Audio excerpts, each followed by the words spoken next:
தென்காசி வந்த அச்சன் கோவில் திரு ஆபரண பெட்டிக்கு உற்சாக வரவேற்பு அளித்த பக்தர்கள்.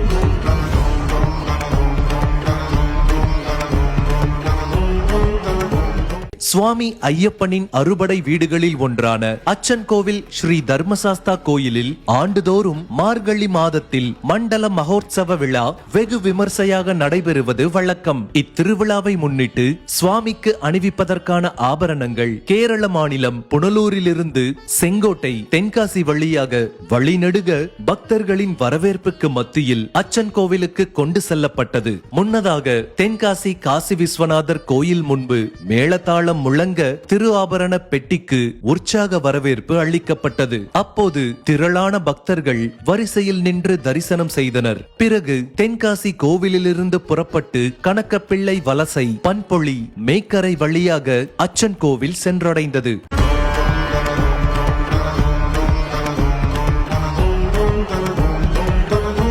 இது போன்ற உள்ளூர் நிகழ்வுகளை தெரிந்து கொள்ள தென்காசி லைஃபுடன் இணைந்திருங்கள்.